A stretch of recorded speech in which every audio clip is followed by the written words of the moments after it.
നമസ്കാരം. സ്പോർട്സ് ഇൻഫോയിലേക്ക് സ്വാഗതം.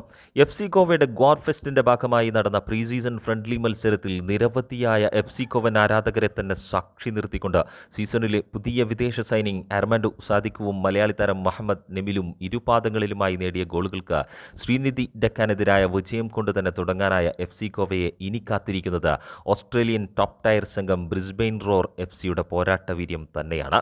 ഗോവയിൽ 24-ന് ആരംഭിക്കുന്ന ബാവു സാഹേബ് ബന്ദോദ്കർ മെമ്മോറിയൽ ട്രോഫിക്കായി ഇത്തവണ ഇന്ത്യൻ സൂപ്പർ ലീഗ് ക്ലബ്ബുകളായ F C Goa, Odisha F C, Chennaiyin F C എന്നിവർ പങ്കെടുക്കുമ്പോൾ ടൂർണമെന്റിന്റെ മാറ്റുകൂട്ടുന്നത് ഓസ്ട്രേലിയയിലെയും അർജന്റീനയിലെയും ടോപ്പ് ടയർ ലീഗുകളിൽ നിന്നുമുള്ള ടീമുകളുടെ പങ്കാളിത്തം തന്നെയാവും. ഓസ്ട്രേലിയൻ എ ലീഗിൽ നിന്നും മുൻ ചാമ്പ്യന്മാരായ ബ്രിസ്ബെയിൻ റോർ എഫ് സി ഒന്നാം നിര ടീമുമായി തന്നെ എത്തുമ്പോൾ അർജന്റൈൻ ടോപ്പ് ടയർ ലീഗിൽ നിന്നും ക്ലബ് ഡിപ്പോർട്ടീവ ഡിഫൻസയാണ് എത്തുന്നത്.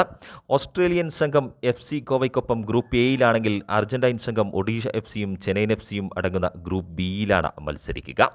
ഇരു ഗ്രൂപ്പുകളിൽ നിന്നും ആദ്യ 2 സ്ഥാനക്കാരാണ് സെമി ഫൈനലിലേക്ക് യോഗ്യത നേടുന്നത്.